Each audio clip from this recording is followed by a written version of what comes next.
नमस्कार साथियों, ज्ञानम पंजाब के इस YouTube चैनल पर आप सबका स्वागत है। मेरा नाम है अजय और आशा करता हूं कि आप सब पूर्ण से स्वस्थ, मस्त और प्रसन्न होंगे। तो साथियों, आज की ये वीडियो उन सब के लिए है जो लेक्चर कैडर की तैयारी करना चाहते हैं, लेक्चर कैडर परीक्षा की तैयारी करना चाहते हैं, परंतु साथ साथ जॉब भी कर रहे हैं। क्योंकि अधिकतर देखा गया है कि लेक्चरर कैडर की जो वैकेंसीज निकली हैं, इन वैकेंसीज में उन विद्यार्थियों ने ही अप्लाई किया है जो लगभग कहीं और जॉब कर रहे हैं, प्राइवेट सेक्टर में जॉब कर रहे हैं, टीचिंग की जॉब कर रहे हैं, कहीं पर भी जॉब कर रहे हैं। तो ये बहुत ज़्यादा कठिनाई हो जाती है कि जॉब के साथ साथ हम इस परीक्षा की तैयारी कैसे करें। जो महिलाएं हैं उनको घर का काम भी करना है, ठीक है। जो पुरुष हैं वो बाहर कमा रहे हैं, अर्थात स्कूल में टीचिंग की जॉब कर रहे हैं, और साथ साथ अपने लिए भी समय निकालना और उसके बाद उस समय को प्रयोग कैसे करना, क्योंकि समय भी तो थोड़ा सा मिलता है, ज़्यादा समय भी नहीं मिल पाता। तो उस थोड़े से समय में ही हमें परीक्षा की तैयारी कैसे करनी है, ये आज की वीडियो में मैं आपको बताऊंगा। जिस तरह से अगर जो भी इस परीक्षा की तैयारी करना चाहते हैं, ठीक है, लेक्चर कैडर हिंदी की तैयारी करना चाहते हैं, तो उनके लिए किस प्रकार से आप अपने टाइम मैनेजमेंट कर सकते हैं, वो आज की वीडियो में हम चर्चा करेंगे। अगर वीडियो अच्छी लगे तो वीडियो को लाइक शेयर जरूर कीजिएगा और हमारे चैनल को सब्सक्राइब जरूर कीजिएगा। तो आइए साथियों, बात करते हैं कि जॉब के साथ तैयारी कैसे करें। तो सबसे पहले आपको क्या करना है, कॉन्सेप्ट बिल्डिंग करना है। अर्थात पहले आपके पास ये होना चाहिए कि मुझे प्रतिदिन दिन में 3 से 4 घंटे पर्याप्त हैं, ठीक है। प्रतिदिन 3 से 4 घंटे मेरे लिए पर्याप्त हैं। मतलब कि अगर आप अच्छे से दिन में, पूरे दिन में 3 से 4 घंटे पढ़ लेते हैं, ठीक है, तो पर अच्छे से अगर पढ़ लेते हैं तो बहुत है। अब बहुत मतलब मैं ये इस तरह से कह रहा हूं, नहीं तो सभी विद्यार्थी जो कहीं पर जॉब नहीं कर रहे हैं वो भी सिर्फ दिन में 3 4 घंटे पढ़ेंगे तो नहीं। देखो, जो कहीं पर जॉब कर रहे हैं तो उनके पास समय ही इतना बचता है, तो उसी समय में उनको पढ़ना पड़ेगा, परंतु परिश्रम ज्यादा करना पड़ेगा, है ना। तो 3 4 घंटे अगर आप पढ़ते हैं, जिसमें कि आप सुबह 1 से 1.5 घंटा पढ़ सकते हैं, हिंदी साहित्य का एक विषय आपको पढ़ना है, कोई भी एक विषय आप पढ़ें 1 से 1.5 घंटे में। आदिकाल, भक्तिकाल, रीतिकाल, गद्य या फिर कोई गद्य काल में से कुछ भारतेंदु युग पढ़ लिया, द्विवेदी युग पढ़ लिया, कुछ भी जो आपको अच्छा लगता है। मतलब कि अच्छा लगता है भी नहीं हम कहेंगे, अच्छा लगता है मतलब जो आप जब भी आप पढ़ना शुरू करेंगे तो आपके पास एक टाइम टेबल होगा, ठीक है। तो आपके पास एक टाइम टेबल है, उस टाइम टेबल के अनुसार जो चीज आपने पढ़नी है वो आपको पता होना चाहिए, ठीक है। कि मतलब आप ऐसे नहीं रैंडमली नहीं पढ़ना है कि आज कुछ भी पढ़ लिया अब कुछ पढ़ लिया, नहीं। जो आपने जैसे पढ़ना शुरू किया है कि आज मेरा टारगेट है, आज मैं आदिकाल पढ़ूंगा, या आज मेरा टारगेट है मैं आज भक्ति काल पढ़ूंगा, तो उसी को पढ़ना है। क्योंकि हमने जो पढ़ना है पाठ्यक्रम के अनुसार पढ़िए। आपके पास पाठ्यक्रम है, उस पाठ्यक्रम के अनुरूप आपने पढ़ना है, ठीक है। और हिंदी साहित्य को कोई भी विषय पढ़ना है, आदिकाल, भक्तिकाल, रीतिकाल या आधुनिक काल, उसके बाद शाम को 2 घंटे फिर से आपको पढ़ना होगा, जिसमें व्याकरण कर ली, भाषा विज्ञान, आलोचना कर ली, या फिर शिक्षण शास्त्र में से कुछ पढ़ लिया, ठीक है। कुछ भी हम पढ़ सकते हैं। तो ये हमारे पास शाम के 2 घंटे बन जाते हैं। भाषा विज्ञान पढ़ लिया,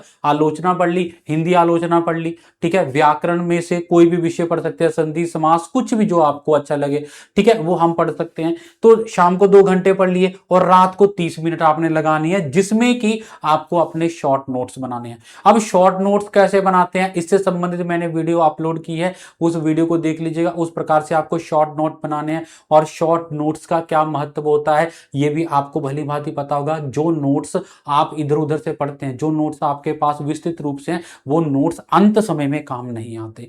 अंत समय में अर्थात जब आपकी परीक्षा आपके लिए आप जाते हैं, परीक्षा से एक दिन पहले का हम बात करें या 2 दिन पहले की बात करें, तो वहां पर आपके शॉर्ट नोट्स काम आते हैं। क्योंकि बड़े बड़े नोट्स पढ़ने का समय नहीं होता, तो शॉर्ट नोट्स में से आप अपनी तैयारी अच्छे से कर सकते हैं। तो शॉर्ट नोट्स बहुत ज्यादा महत्वपूर्ण है। तो शॉर्ट नोट्स आपको बनाने हैं, कैसे बनाने हैं, वीडियोस अपलोड है, वहां से आप देख सकते हैं। शॉर्ट नोट्स आप बनाइए। उसके बाद फिर आपको PYQ प्लस रिवीजन करनी है। प्रतिदिन दिन में 1 घंटा आपने रिवीजन के लिए देना। 1 घंटा, 1 से 1.5 घंटा या 2 घंटे मान लीजिए, हमने कोई टॉपिक पढ़ा, उसके बाद फिर हमने क्या है, शाम को भी टॉपिक पढ़ा, उसके बाद फिर हमने शॉर्ट नोट्स बनाए, उसके बाद फिर आपको रिवीजन करनी है।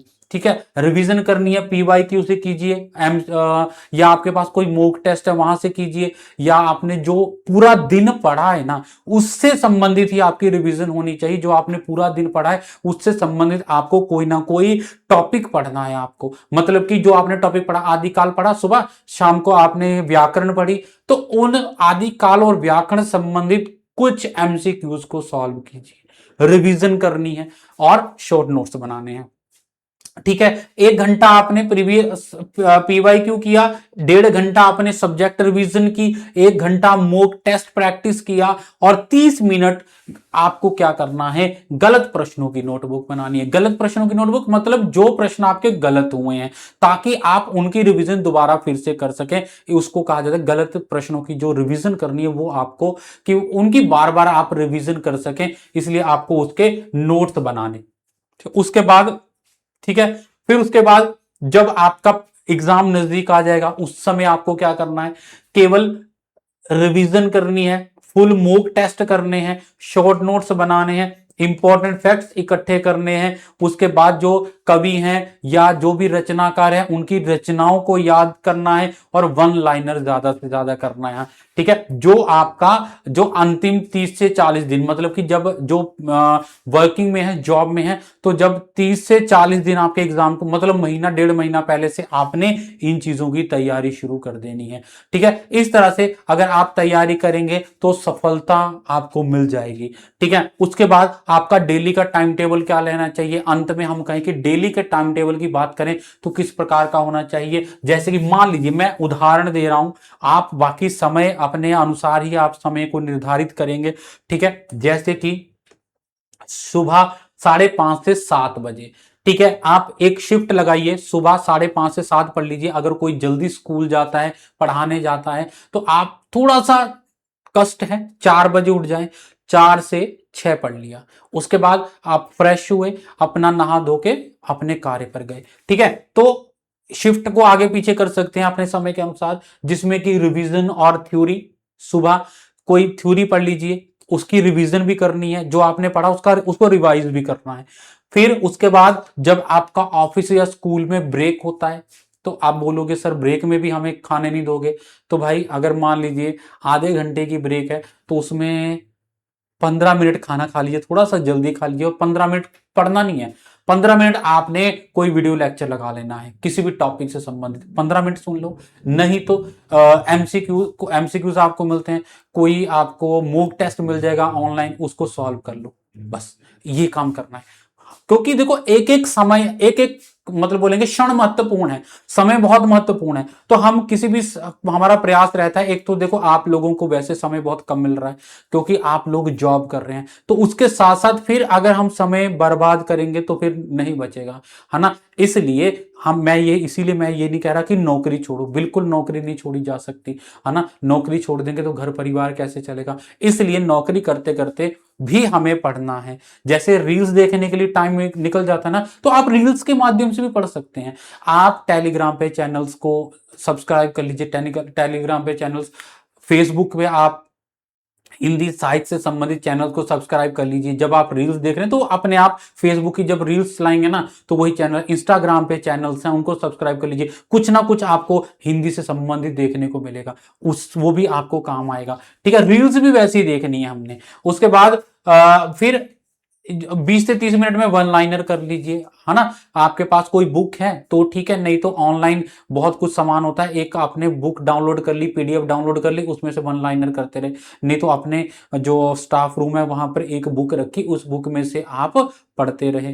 ठीक है, जब भी समय लगे 5-10 कुछ भी वन लाइनर कर लेने हैं। उसके बाद शाम को 7:30 से 9:30 बजे तक टॉपिक पढ़िए। एक जो सुबह पढ़ा था प्रयास कीजिए एक टॉपिक सुबह खत्म करने का, और शाम को 7:30 से 9:30, फिर 9:30 से 10 बजे एक एमसीक्यू प्रैक्टिस करना है हमें। ठीक है, फिर ये आपके कुल लगभग 4 घंटे बन जाएंगे। तो 4 4:30 कर लीजिए, 5 घंटे भी आप कर सकते हैं अगर संभव है तो। ठीक है, उसके बाद आपको जैसे कि किन किन विषयों को प्राथमिकता देनी है। आपको हिंदी साहित्य का इतिहास प्रमुख कवि और रचनाएं, आलोचना, भाषा विज्ञान, हिंदी व्याकरण, काव्य शास्त्र, साहित्य आंदोलन और समकालीन हिंदी साहित्य। इन विषयों को आपको पढ़ना है, इनको ज्यादा महत्व दीजिए, बार बार रिवाइज कीजिए, क्योंकि यहीं से सब ज्यादातर प्रश्न पूछा जाता है। और उसके बाद जब आपके पास रिवीजन कब करनी है, फाइनल रिवीजन, फाइनल मींस कि जो आपने पूरा हफ्ता पढ़ा है, जो रविवार आएगा, रविवार को आप पूरे हफ्ते को वहां पर उसके सारे के सारे विषयों को एक बार मॉक टेस्ट कीजिए।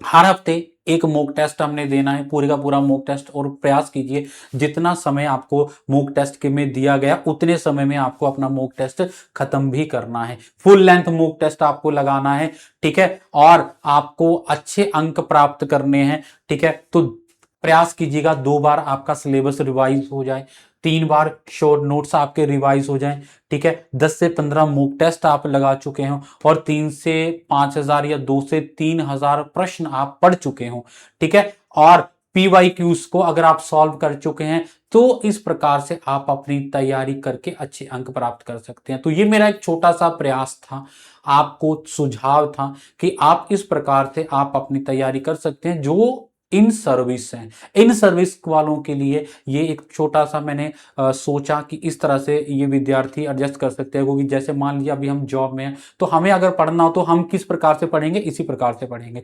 तो वही चीज आपको यहाँ पर बताई गई है। अगर वीडियो अच्छी लगी तो वीडियो को लाइक शेयर जरूर कीजिएगा, हमारे चैनल को सब्सक्राइब जरूर कीजिएगा। फिर से मिलेंगे, तब तक ज्ञानम पंजाब के साथ ऐसे ही बने रहें। ऐसी ही वीडियोस देखने के लिए ज्ञानम पंजाब के साथ जुड़े रहें। और किस विषय पर आप वीडियो देखना चाहते हैं, कोई नया विषय जिस पर आप चाहते हैं कि इस पे भी वीडियो बनाइए सर, तो वो वीडियो भी मैं आपको बनाऊंगा, मुझे विषय लिख दीजिएगा। फिर से मिलेंगे, ध्यान रखिएगा और अपनी तैयारी आज से ही शुरू कीजिए और सफलता प्राप्त कीजिए। धन्यवाद।